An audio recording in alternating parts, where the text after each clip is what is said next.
Bonjour à tous. Eh bien voilà, le tribunal fédéral a rejeté mon recours, confirmant ainsi ma condamnation. Une condamnation pourquoi?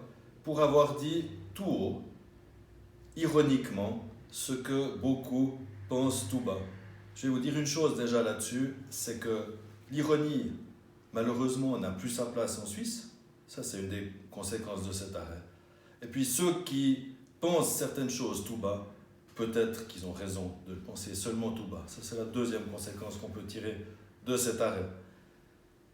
On me fait un procès d'intention, un procès politique, et qui me fait ce procès? Sur dénonciation de qui?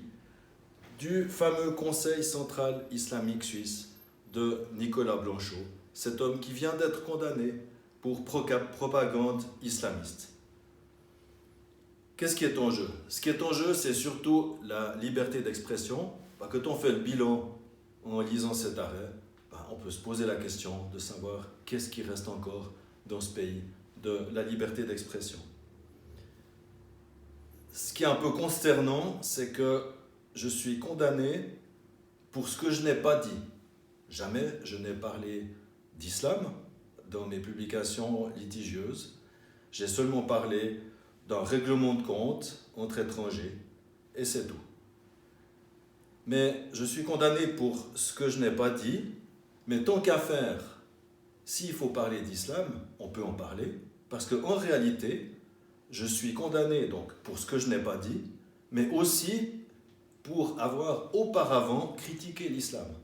Donc, ce que nous dit aujourd'hui le tribunal fédéral, c'est qu'on ne peut plus, dans ce pays, critiquer l'islam. Il y a un nouveau délit, qui est pourtant pas dans le code pénal, c'est la critique de l'islam ou l'islamophobie.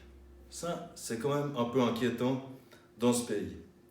Je vais bien sûr examiner dans quelle mesure ça vaut la peine d'aller encore à Strasbourg, mais dans l'immédiat, ce que j'aimerais dire, c'est que dans cette affaire, on veut me faire taire, on veut me bâillonner. Vous voyez, c'est un accessoire qui est à la mode. Voilà ce qu'on veut faire avec moi.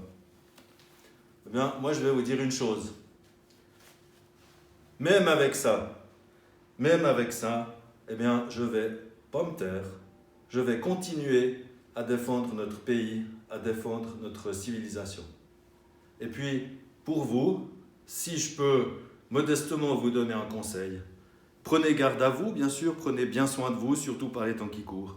Et puis surtout, faites bien attention à ce que vous dites. Et suivant ce que vous pensez, continuez à le penser tout bas, parce qu'il ne fait pas bon dans ce pays dire certaines choses tout haut.